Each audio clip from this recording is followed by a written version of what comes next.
1 Coríntios 13, versículo 11 diz assim: quando eu era menino, falava como menino, sentia como menino, pensava como menino. Quando cheguei a ser homem, desisti das coisas próprias de menino. Amém?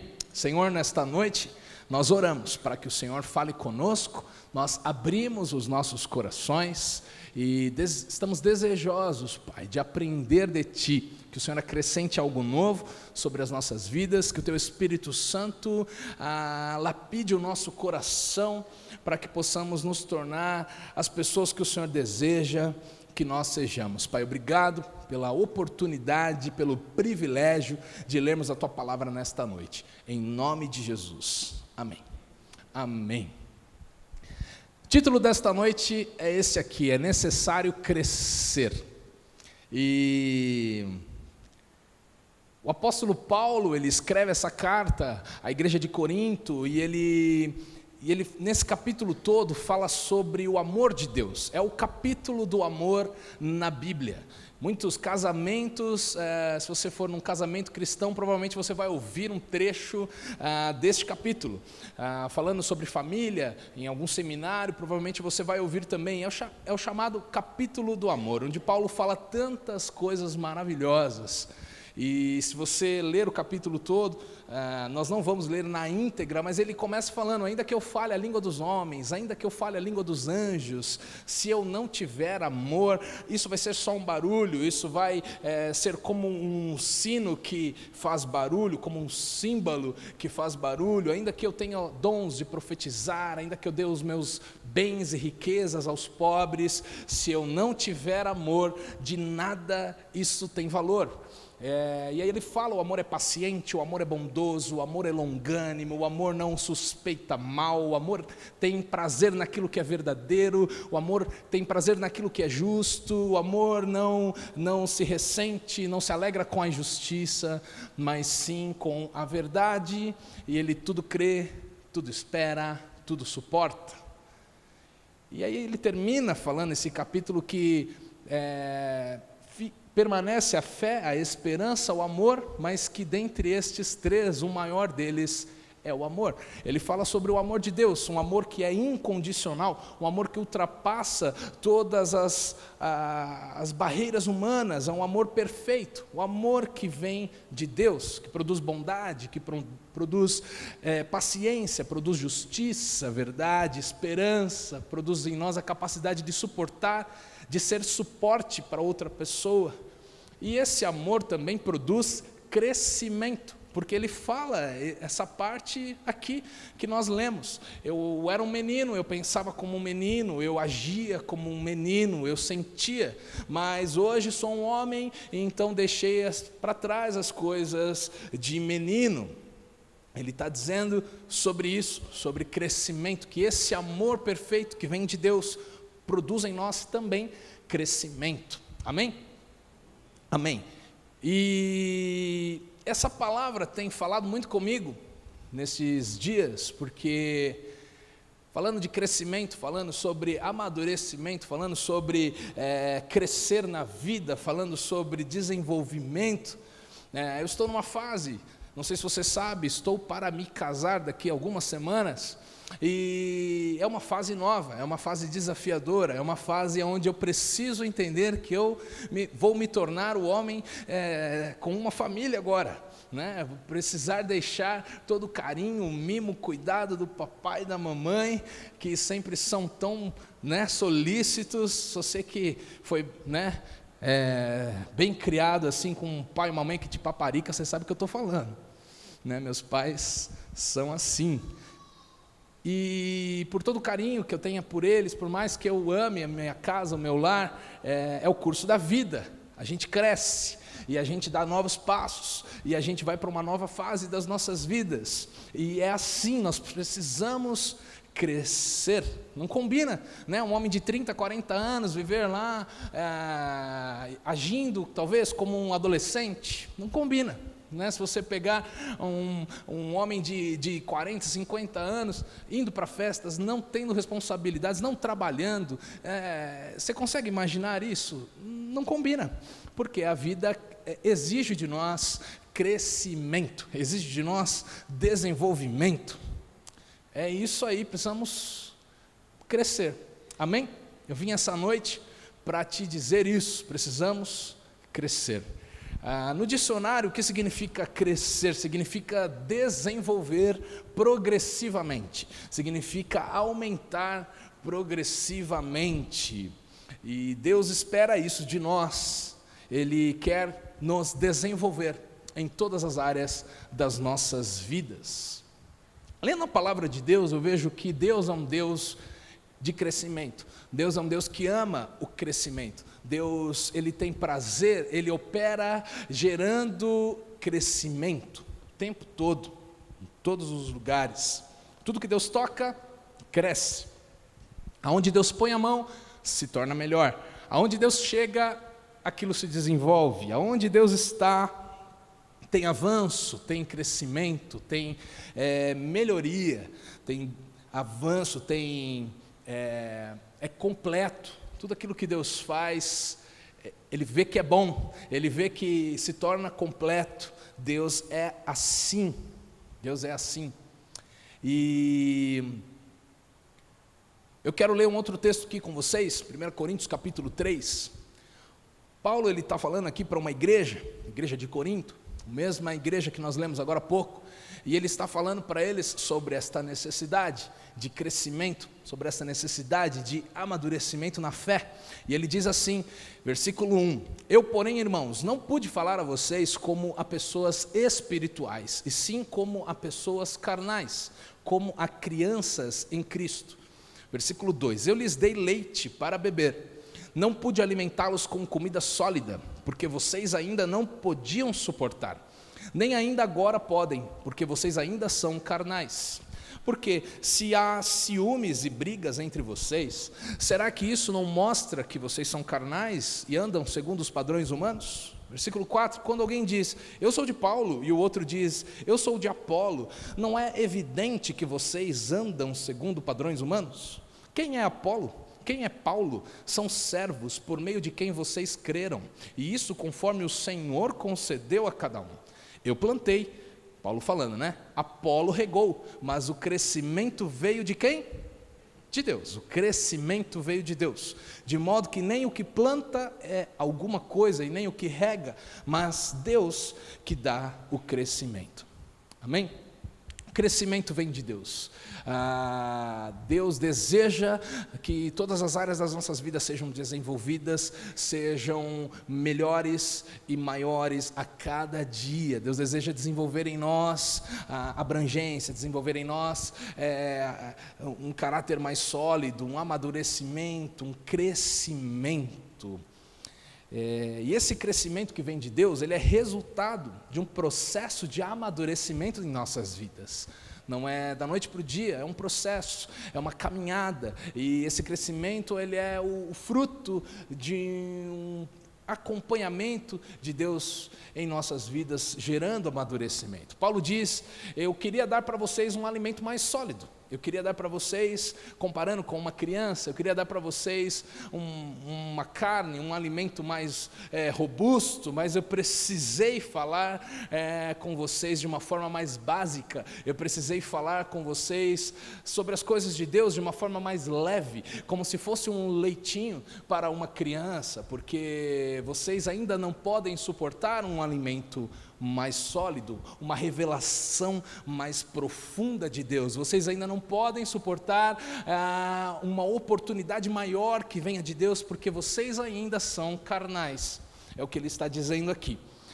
E sabe de uma coisa, Deus quer me dar e te dar muito mais do que Ele tem feito, do que Ele tem operado, do que Ele tem falado conosco. Ele quer agir de uma forma maior na tua vida e na minha vida, mas muitas vezes nós ainda não podemos suportar isso. Muitas vezes nós ainda não estamos prontos para este novo nível, porque ainda não praticamos o nível que é mais básico. Muitas vezes ainda não conseguimos nos desenvolver naquele nível que é mais básico, é mais superficial, aquilo que Deus já nos falou e nos ensinou, e muitas vezes patinamos, então não estamos prontos para algo mais profundo, não estamos prontos para algo maior e mais sobrenatural de Deus nas nossas vidas. Tem coisas que Deus quer fazer em nós, mas ainda nós não podemos suportar, então Ele não faz. Então, o tempo, Ele dá tempo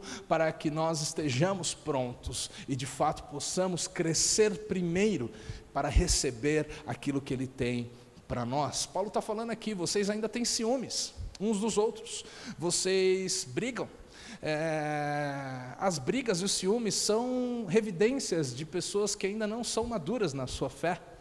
Pessoas que têm ciúmes do que Deus está fazendo na vida do outro, pessoas que têm comparação, às vezes até um sentimento triste, inveja de uma outra pessoa do que Deus, porque Deus está abençoando a vida do meu irmão, porque Deus está fazendo na vida daquele e daquele outro e ainda não está fazendo na minha.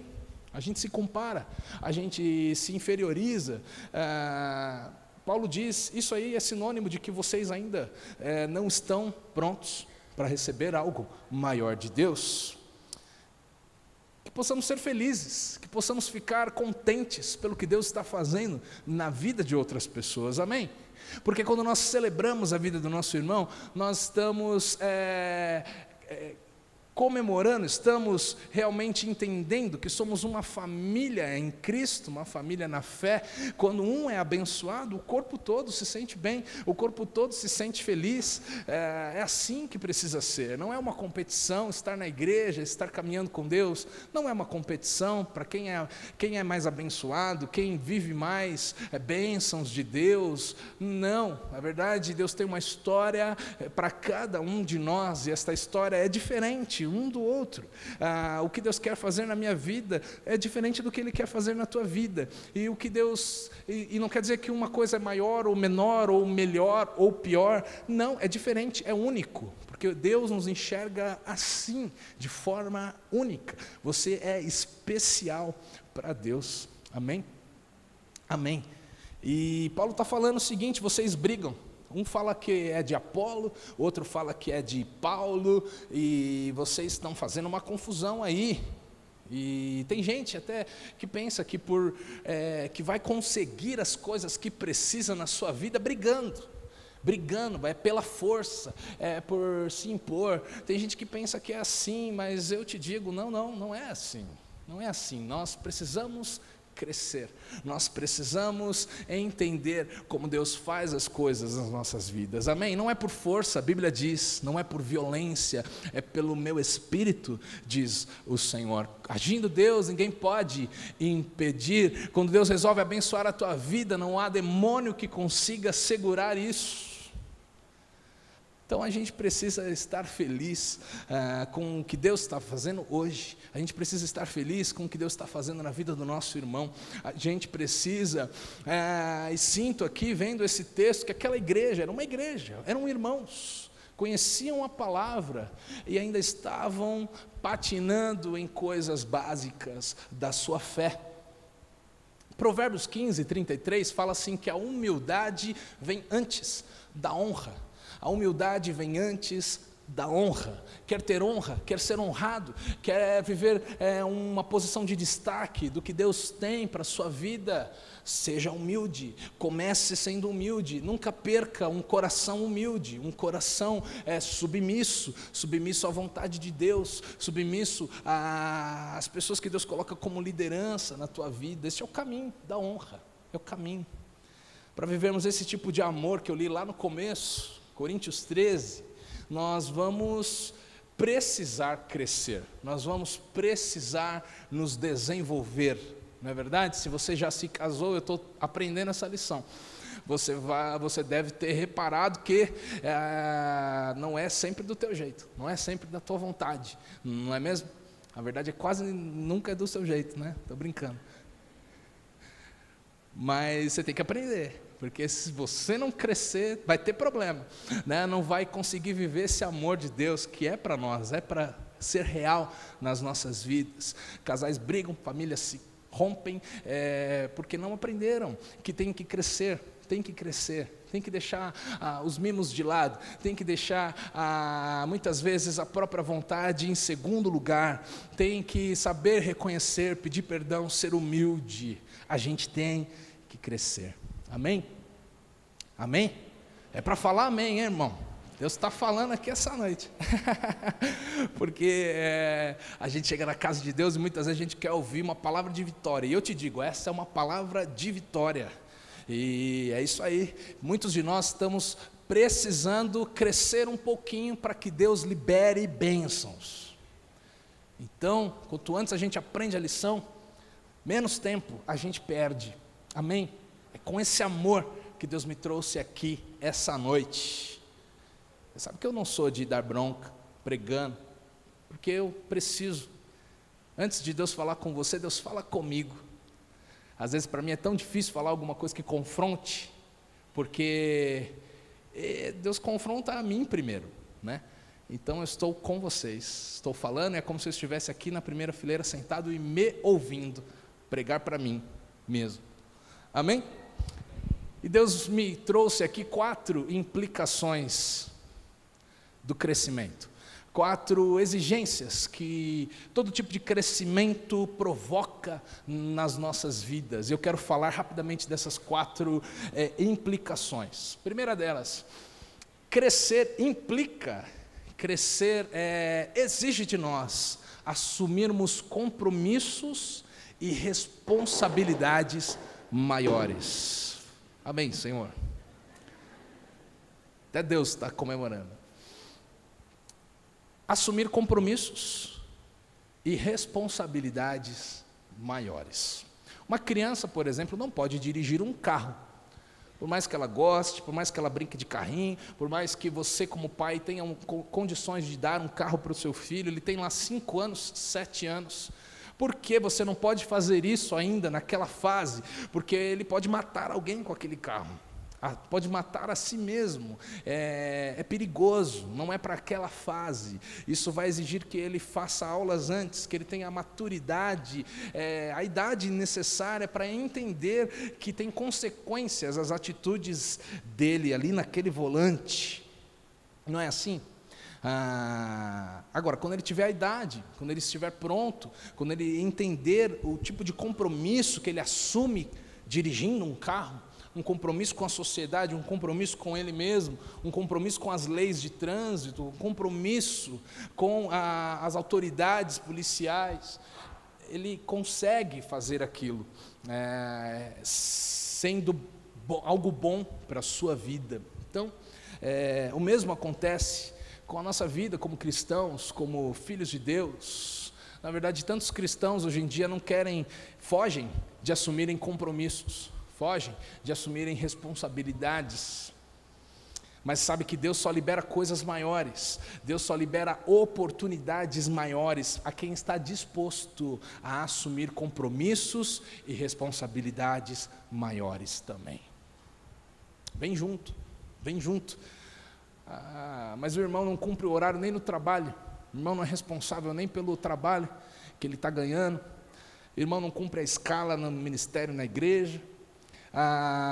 Os irmãos dependem dele, ele falou que estaria lá em tal horário e não foi, não ligou, não deu satisfação. Às vezes a gente pensa que Deus não vê, né? Às vezes a gente pensa que Deus não está honrando e analisando as nossas vidas. Deus faz isso, Deus olha, Deus sabe a quem Ele pode confiar. A palavra de Deus diz: a quem muito é confiado, muito é dado, muito será exigido, muito será cobrado de volta. Muitas pessoas falam, Paulo fala para Timóteo: você deseja ser um líder na igreja? Você deseja o episcopado, palavra difícil, você deseja um ministério, ser um líder na igreja, boa coisa você deseja, mas aí vem uma listinha, ele fala o seguinte: mas você vai precisar fazer isso, e isso, e isso, você quer estar num lugar de liderança, saiba que mais vai ser exigido de você, porque é coerente com as oportunidades maiores que Deus nos dá, assumirmos também compromissos e responsabilidades maiores. Amém? Outra implicação do crescimento, a segunda que eu coloquei aqui, é que crescer exige de nós amadurecer. Exige de nós deixarmos as falas, as emoções, os pensamentos de menino. Que eu acabei de ler aqui, 1 Coríntios 13, capítulo 11. Quando eu era menino, falava como menino, sentia como menino, pensava como menino. Então, eu falava como menino, eu sentia como menino e eu pensava como menino. Mas crescer implica em nós amadurecermos, implica em que as nossas falas deixem de ser falas de crianças, falas imaturas, falas infantis, que os nossos pensamentos, as nossas emoções deixem de ser como as de um menino, que se machuca por qualquer coisa, que se fere por qualquer coisa, que não sabe se expressar, que chora, que faz birra, que reclama. Isso é uma atitude de um menino. Mas crescer implica em mudarmos a nossa fala, em mudarmos a nossa emoção, os nossos pensamentos. E isso combina com uma nova fase. Um homem, não tem problema. Quando eu era criança, meu pai ia me acordar. Até hoje eu sou difícil de acordar de manhã. É o sono do justo, pesado. Deus trabalha enquanto a gente dorme, né? Guardei essa palavra no meu coração. Como é bom dormir. É difícil acordar de manhã, muitas vezes.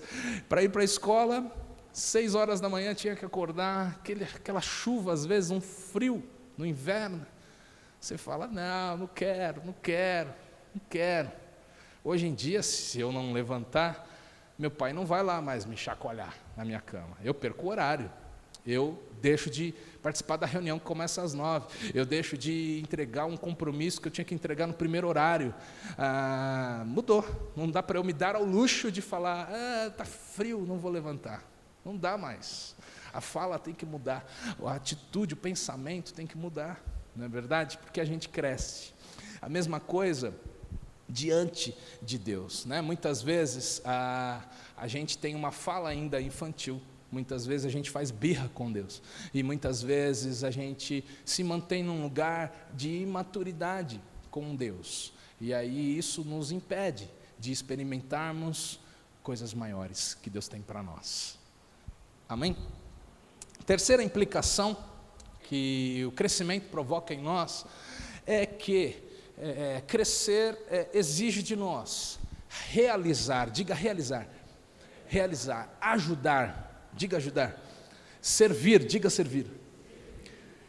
Crescer implica realizarmos, ajudarmos e servirmos, ao invés de apenas participarmos da realização de alguém, ao invés de apenas recebermos ajuda, ao invés de apenas sermos servido, agora a gente passa a estar do outro lado, nós somos protagonistas, e crescer nos dá a oportunidade e realmente exige de nós fazermos alguma coisa, construirmos alguma coisa, desenvolvermos alguma coisa, ajudarmos alguém. As pessoas que mais crescem, até as empresas têm entendido isso, as empresas que mais crescem, os profissionais que mais crescem dentro das suas empresas são aqueles que ajudam os outros, são aqueles que encontram as necessidades da empresa e vão lá e são uma resposta para aquelas necessidades, sabe? São aqueles que criam uma ideia nova, que trazem uma visão nova, que implementam um novo departamento naquela empresa. Esses caras são bem-sucedidos, esses caras são bem vistos pela diretoria da empresa, porque são pessoas que estão trabalhando, são pessoas que estão fazendo algo, são pessoas que estão ajudando, são pessoas que estão sendo relevantes, estão servindo. Antigamente, quando a gente era criança, a gente pensava, o que eu vou ganhar nisso, o que vai ter lá? Alguém convidava a gente para sair, quando a gente era adolescente, o que você falava? Quem vai? Aonde que vai ser? Vai comer o que depois? Porque a gente via se ia ser legal, se não ia. Na verdade, a gente cresce e a pergunta muda, o que eu posso fazer? Não é o que podem fazer por mim, o que eu posso ajudar, o que eu posso proporcionar para que outros ganhem, para que outros se desenvolvam. Crescer é sobre isso. O que eu posso agregar na vida de alguém. O que eu posso contribuir para quem está perto de mim, para quem trabalha comigo, para minha equipe? O que eu posso contribuir no ministério da igreja onde eu sirvo? Como eu posso servir? Como eu posso ser relevante na igreja, na empresa, na família? Faz sentido? Faz sentido? Muitas vezes eu escuto pessoas perguntando para mim, o que a igreja pode fazer por mim? O que a igreja pode me ajudar? E amém, nós existimos como igreja para ajudar as pessoas, mas ajudar as pessoas que estão chegando, ajudar as pessoas que ainda são bebês na fé, ajudar aqueles que ainda não estão descobrindo o Evangelho, aquele que está na igreja já há muitos anos, aquele que ouve a palavra de Deus, é um cristão desenvolvido, um filho maduro, ele não tem que fazer esse tipo de pergunta. A pergunta dele tem que ser o contrário: o que eu posso ajudar a igreja? O que eu posso servir? Muitas vezes as pessoas pensam: o que a empresa pode fazer por mim? O que esse chefe que eu tenho pode fazer por mim? E está na hora da gente começar a mudar as perguntas. Crescer nos proporciona mudarmos as perguntas que a gente faz. Mudarmos as perguntas que a gente faz. Quando o seu chefe te ver fazendo mais do que o normal, ele vai entender: esse cara aqui, essa moça aqui, está pronto para assumir uma posição maior, para assumir uma posição de maior responsabilidade, porque ele faz, e não faz só aquilo que foi esperado, ele faz aquilo e faz muito mais, ele faz aquilo e tem novas ideias, ele faz aquilo e ainda arruma tempo para organizar outras questões que nem seria a princípio da obrigação dessa pessoa. Então, quando as nossas perguntas crescem, as nossas perguntas mudam, nós crescemos. Quando você fizer as perguntas certas, Deus vai te dar oportunidades maiores. Muitas vezes a gente está diante de uma oportunidade de ouro e nós fazemos as perguntas erradas. As perguntas erradas, perguntas pequenas. Certa vez alguém disse que estar diante de um bom palestrante e honrar a vida deste bom palestrante é fazer uma boa pergunta para esta pessoa. Então, se você pudesse estar hoje na frente de um grande empresário, pense em alguém que você admira, pense em um líder, um pastor que você grandemente admira, e você pudesse estar aqui, tomar um café com essa pessoa, que tipo de pergunta você faria? Uma vez eu fui buscar o pastor Luciano Subirá. Quantos conhecem o pastor Luciano Subirá? Poucos conhecem. Você que não conhece, tem que ouvir lá, é muito bom. É um grande amigo nosso, pastor lá em Curitiba. Na verdade, ele tem agora girado o Brasil, e Deus nos deu a oportunidade, me deu a oportunidade de buscá-lo algumas vezes no aeroporto, alguns eventos da nossa igreja. E teve uma vez que eu fui buscá-lo, eu iria trazê-lo para a conferência do Amor em Movimento, e depois de uma hora e meia, eu iria ter que voltar para o aeroporto para buscar um outro pastor. E aí ele falou para mim: não, mas você vai fazer isso, você vai me levar para o hotel para eu tomar um banho e vai voltar aqui para buscar outro pastor? Eu falei: vou, porque os horários dos voos não sincronizou assim, então quando você descansa lá, toma um banho, eu vou buscar outra pessoa. Aí ele falou assim: não, tô tranquilo, tô bem, vamos tomar um café aqui, a gente espera 1 hora. E aí eu fiquei pensando: que oportunidade maravilhosa, ficar 1 hora tomando um café com o Subirá. E aí a gente foi, e pagou uma Pizza Hut para mim, foi muito bom. E precisamos marcar de novo, viu, pastor, se estiver me assistindo. Dificilmente vai estar me assistindo. Deus pode fazer, né? Mas foi muito bom. Ele falou sobre sonhos, ele sentou ali, e onde ele senta ele continua escrevendo, ele escreve muitos livros. Ele sentou ali, tem um minutinho de paz, já mais um parágrafo que vai no livro. E eu perguntei para ele sobre isso, como era construir esses projetos, os livros, a igreja, enfim, foi um privilégio maravilhoso. Imagina se eu chego diante dele e falo: e aí, pastor, e o Temer? E o Temer? Tipo, faço uma pergunta aleatória, nada a ver, né? Eu perderia a oportunidade de alguém que é uma referência no Evangelho, né, que tem abençoado tantas pessoas. Então, saber fazer as perguntas certas te dá oportunidades maiores. Amém? Amém. Outra coisa que eu aprendo na palavra de Deus é que quando eu estou produzindo algo, o que eu estou produzindo hoje me diz e me conduz ao lugar que Deus tem para mim amanhã. O que você produz hoje te conduz ao lugar que Deus tem para você amanhã. Amanhã. Porque Deus é sempre assim, Deus pega quem está produzindo. Você nunca vê na Bíblia Deus chamando um encostado que estava dormindo. Você nunca vê na Bíblia, você vê alguém que está trabalhando, alguém que está em movimento, alguém que está produzindo, e Deus chama esta pessoa, e Deus dá uma missão, um propósito para esta pessoa. Então muito do que eu faço hoje, do que eu produzo hoje, me diz para onde eu serei conduzido amanhã. Amém? Como está a tua vida hoje? O que você está produzindo hoje? Aonde você trabalha, na tua família, dentro da tua casa, no ministério, da igreja, neste lugar, o que você tem produzido para a glória de Deus? É muito bom nós entrarmos aqui, ouvirmos uma palavra, sermos servidos. Tem irmãos que nos recebem, sorriem para nós, entregam balinha, cuidam dos nossos carros, preparam ali um pão de queijo gostoso, pessoas que calibram o ar-condicionado do salão. A gente é servido, a gente entra nesse lugar e é abençoado pelos voluntários da nossa igreja. Mas e o que você está produzindo? O que você está fazendo? O que você, como voluntário, o que você tem produzido? Ou como um potencial voluntário, o que você tem feito para abençoar outras pessoas? Lá no teu trabalho, você pode ter certeza, aqueles que produzem mais são mais vistos, aqueles que estão ali em movimento são honrados e são colocados em oportunidades maiores. Muitas vezes nós esperamos um ambiente favorável para fazermos alguma coisa, quando na verdade aquilo que fizermos vai transformar o nosso ambiente em um ambiente favorável.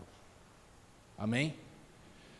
Muitas vezes as pessoas esperam ter todas as melhores condições para fazer algo, para produzir algo, para abençoar outras pessoas. Não, um dia, pastor, quando eu tiver dinheiro, um dia, pastor, quando eu tiver tal lugar, tal posição na empresa, um dia, pastor, quando eu tiver mais tempo. E às vezes o dia não chega, o tempo não chega, o recurso não chega, porque na verdade a sua atitude transformaria o lugar onde você está vivendo. A sua atitude, Deus estava esperando você fazer alguma coisa para mudar a realidade daquela atmosfera, daquele lugar, na tua casa, no teu trabalho, na tua igreja.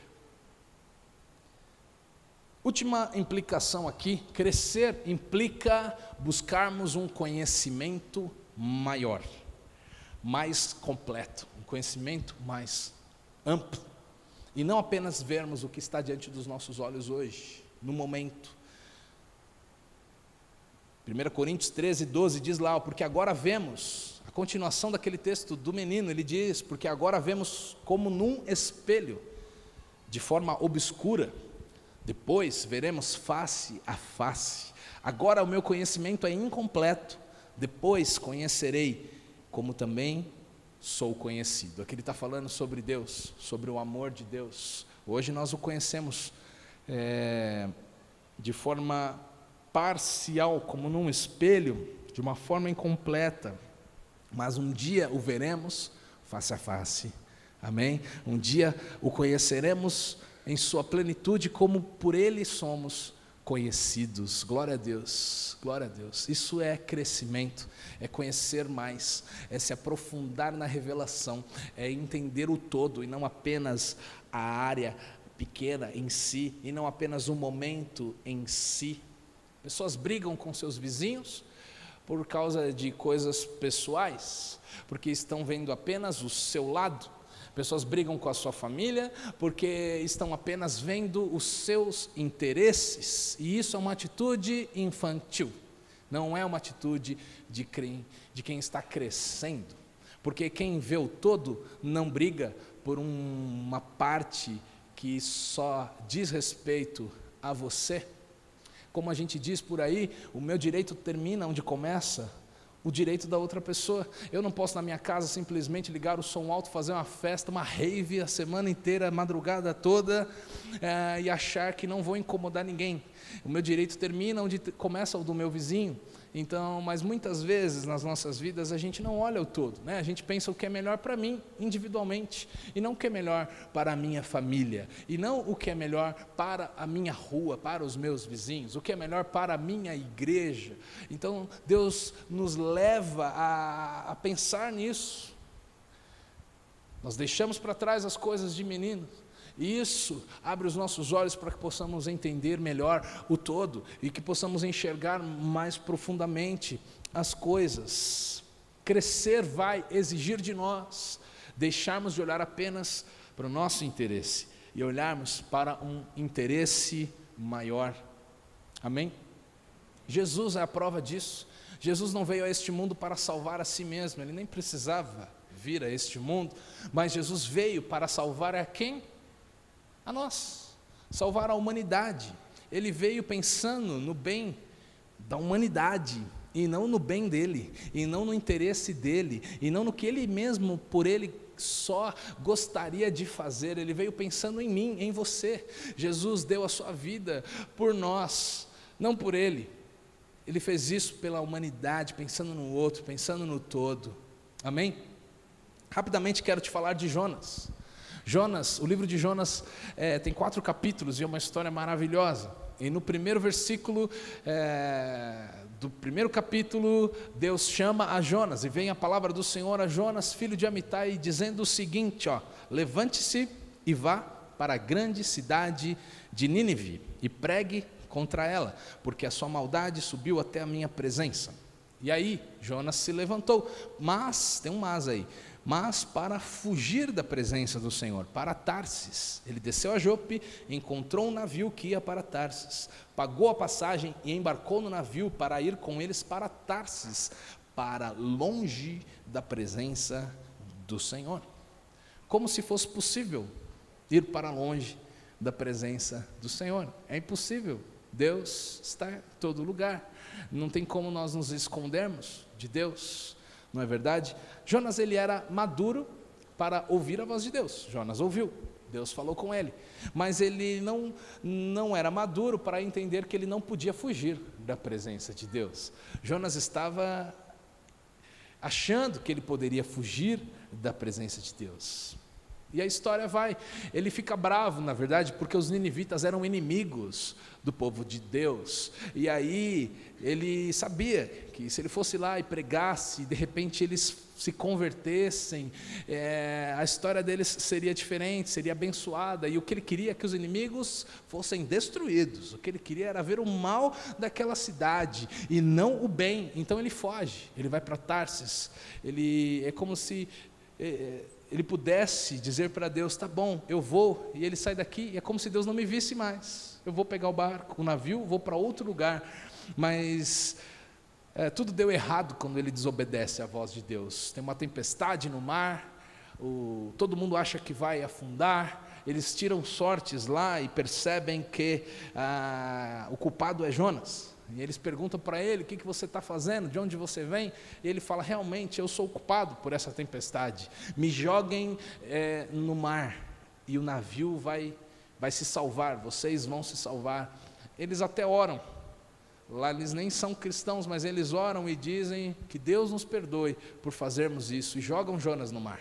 E o mar se acalma, a tempestade para, e um grande peixe, a Bíblia diz, que engole Jonas e o leva lá para as profundezas do mar. E me parece que Jonas vai crescendo no meio da história. Me parece, por que eu estou falando de Jonas? Porque me parece que a vida, as experiências vão tornando de Jonas uma pessoa mais amadurecida, mais madura. Porque ele acha que ele pode fugir de Deus quando ele entra no navio para Tarsis, mas lá na profundeza do estômago do peixe, nas profundezas do mar, ele ora a Deus. Então me parece que ele reconhece que Deus está em todos os lugares, me parece que ele reconhece que Deus consegue ouvir a oração dele lá no fundo do mar. O mesmo Deus que ele achou que não veria, ele indo para Tarsis, e aí lá do ventre do peixe ele ora, ele clama a Deus por socorro, e Deus ouve, o peixe joga ele na praia, e em Jonas capítulo 3, versículo 1, a palavra do Senhor vem novamente a Jonas. Deus dá mais uma chance, a segunda vez, dizendo, vai lá e pregue. E o que acontece? Versículo 3, Jonas se levantou e foi a Nínive, segundo a palavra do Senhor. Ora, Nínive era uma cidade muito importante diante de Deus, era necessária 3 dias para percorrê-la, e Jonas percorre, pregando a palavra, e ele diz, daqui 40 dias Deus vai destruir esse lugar, e aí os ninivitas se arrependem, eles creem em Deus, eles proclamam um jejum, eles se vestem de roupa feita de pano de saco, e eles clamam a Deus por misericórdia, e sabe o que acontece? Deus salva aquele povo, Deus tem misericórdia, Deus não envia mais a destruição que ele a princípio enviaria. E lá no capítulo 4 Jonas fica triste, porque ele diz, eu sabia que Deus ia fazer isso, eu sabia que Deus iria perdoar, eu sabia que Deus iria se arrepender do mal, eu sabia que Deus iria restaurar aquele povo se eles se arrependessem, e ele fica bravo. Aí Deus vai lá, estou resumindo o livro de Jonas, Deus vai lá, faz nascer de uma forma sobrenatural uma planta que cobre Jonas e dá sombra para ele, e ele fica um pouco mais calmo, porque ele estava bravo. E no dia seguinte, Deus manda um vermezinho comer aquela planta, e ela se seca, e ela cai, e Jonas fica bravo de novo. E a Bíblia diz que Jonas diz para Deus, Deus fala para ele, é justa essa sua braveza? Você acha que está certo você ficar bravo desse jeito? E aí Jonas fala para Deus, é justo que eu fique bravo, que eu fique mal até a morte, por causa dessa planta aqui que nasceu e se secou. Só que veja bem, Jonas, ele acha justo ele ficar bravo, porque a planta que ele nem plantou, cresceu sozinha, por um milagre de Deus, se secou. Agora, ele não vê problemas para que em Nínive ser destruída. A Bíblia diz 120 homens que não têm conhecimento, que não sabem discernir entre a sua mão direita e esquerda, pessoas que não sabem da palavra de Deus, pessoas perdidas. E para Jonas estava tudo bem destruir 120 homens, mas não estava tudo bem uma planta se secar, porque ele estava tomando sol. Sabe, eu vejo que o livro de Jonas é um livro que, dentre tantas lições que nós aprendemos, é um livro onde Deus traz Jonas para perto e diz o seguinte, Jonas, é necessário você crescer, Jonas. Você não me conhece ainda totalmente, você não sabe que você não tem como fugir da minha presença. Jonas, o seu senso de justiça está errado, Jonas. Você está sendo muito criterioso com você e achando que os outros não têm nenhum problema, eles se prejudicarem. Jonas, você precisa crescer. O tempo todo no livro, Deus está trazendo Jonas para perto e promovendo crescimento na vida dele, dizendo, você precisa crescer no seu relacionamento comigo, você precisa crescer no seu senso de justiça, você precisa crescer em misericórdia. Você merecia a morte também, Jonas. Você também pecou um dia, Jonas, e agora que você é salvo, agora que você é um profeta meu, agora que você ouve a minha voz, você acha que os outros não precisam, Jonas? Sua misericórdia não está condizente. Você precisa crescer em misericórdia. Você precisa crescer, Jonas, em obediência, porque eu falei com você na primeira vez e você me desobedeceu. Eu vou te dar uma nova chance para você obedecer. E por mais que você tenha obedecido, Jonas, você não obedeceu com alegria, você obedeceu emburrado, você obedeceu por obrigação. Eu vejo no livro de Jonas, Deus trazendo Jonas para perto e falando, é tempo de você crescer, Jonas. E é assim que Deus faz conosco. Mais do que usar a vida de Jonas para pregar a palavra e para trazer salvação para Nínive, mais do que ser um instrumento nas mãos de Deus, Deus queria ver Jonas crescer, fazer Jonas crescer. Mesma coisa Deus faz conosco, mais do que nos usar Deus quer nos ver crescer. Amém? Deus quer nos fazer crescer. E aí eu termino aqui com a primeira carta de Pedro, capítulo 2, falando sobre isso. E Pedro diz assim, versículos 1 e 2, a gente vai ler alguns versículos. Ele diz: portanto, abandonem toda a maldade, todo o engano, toda a hipocrisia e inveja, bem como todo tipo de maledicência. Como crianças recém-nascidas, desejem o genuíno leite espiritual, para que por ele lhes seja dado crescimento para a salvação. Diga crescimento. Pedro estava falando de crescimento. Para crescer, eles precisavam abandonar a hipocrisia, a inveja, a falação, a maledicência. O que é maledicência? É você falar mal de pessoas, falar mal das situações, falar mal de Deus. A maledicência. Versículo 9 e 10. E ele fala: porém vocês são geração eleita, povo de Deus somos nós, sacerdócio real, nação santa, povo de propriedade exclusiva de Deus, a fim de proclamar as virtudes daquele que os chamou das trevas para a sua maravilhosa luz. Esse é o nosso chamado. Você é esse povo, eu sou esse povo. Amém?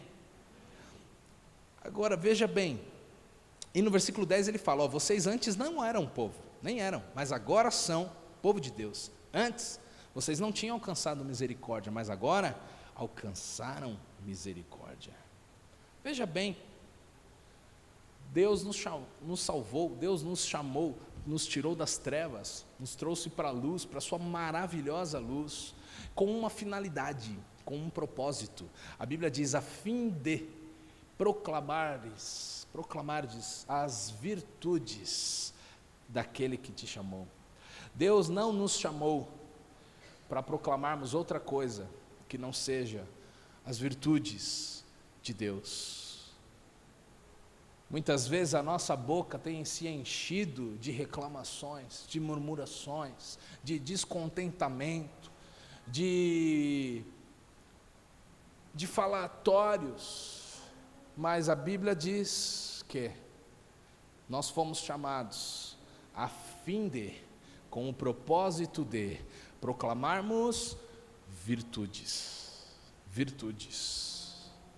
A palavra de Deus diz que não saia da nossa boca nenhuma palavra torpe, nenhuma palavra torta, nenhuma palavra feia, nenhuma palavra que não abençoa, mas que possamos viver este propósito, proclamar as virtudes de Deus. Está na hora de crescer, está na hora de mudarmos o que a nossa boca carrega, está na hora de declararmos vida e bênção por onde passarmos, está na hora de falarmos, mesmo que tudo na nossa frente esteja ruim, mesmo que não tenhamos muitas coisas boas para falar, mas podemos falar pela fé as virtudes de Deus. Podemos olhar, você pode olhar para a tua casa e para esse teu filho todo errado e dizer: você é herança do Senhor. Você pode olhar e dizer virtudes. Você pode olhar para o teu trabalho e talvez tantas aflições, tantas dificuldades, e você pode olhar e dizer o seguinte: Deus é a fonte que abençoa, a fonte das ideias. Deus é quem vai à minha frente. A criatividade, eu tenho a mente de Cristo, a Bíblia diz. Você pode declarar virtudes em todo lugar, por onde você estiver, em todas as áreas da tua vida. Amém? Amém. Isso aí.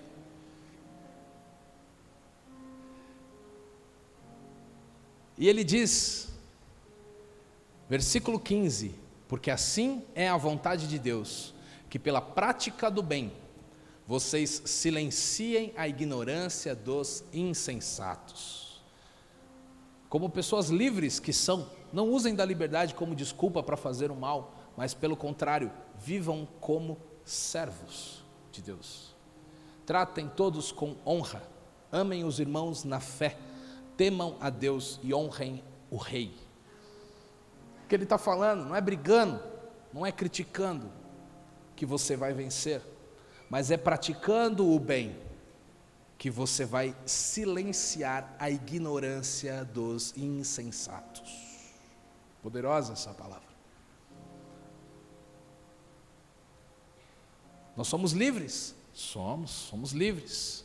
Mas a nossa liberdade não faz de nós pessoas melhores do que ninguém. A nossa liberdade não nos torna superiores aos outros.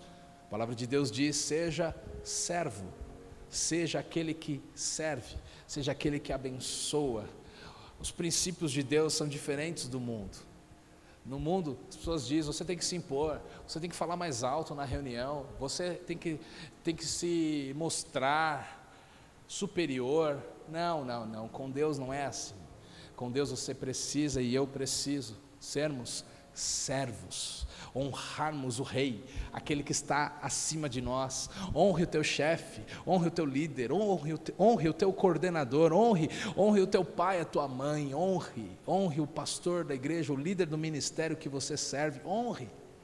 A palavra de Deus fala sobre estes princípios. Tem gente que não vive as bênçãos de Deus, as promessas do Senhor. Sabe por quê?